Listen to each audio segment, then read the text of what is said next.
નમસ્કાર દર્શક મિત્રો, અત્યારે હાલ આપણે ઊભા છે પાદરા રોડ પર આવેલા શેલ પેટ્રોલ પંપની બિલકુલ બાજુમાં.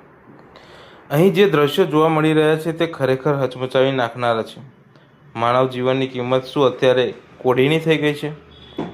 તમે વિડીયોમાં સ્પષ્ટ જોઈ શકો છો કે આટલી ઊંચાઈ પર હોલ્ડિંગ લગાવવું જોખમી કામ ચાલી રહ્યું છે, પરંતુ અહીં સુરક્ષાના નિયમોને નેવા મૂકવામાં આવ્યા છે. કારીગરો કોઈપણ પ્રકારના સેફ્ટી બેલ્ટ વગર લટકી રહ્યા છે. નથી તેમની પાસે હેલ્મેટ કે નથી કોઈ સુરક્ષા કવચ.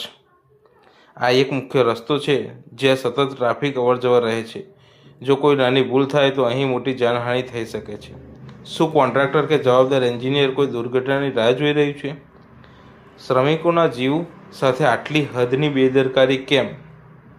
અમે આ વિડીયો દ્વારા તંત્રનું ધ્યાન દોરવા માગીએ છીએ કે આ કામને તાત્કાલિક ધોરણે ચેક કરવામાં આવે ને સુરક્ષાના સાધનો વગર કામ કરતા લોકો સામે કડક કાર્યવાહી થાય.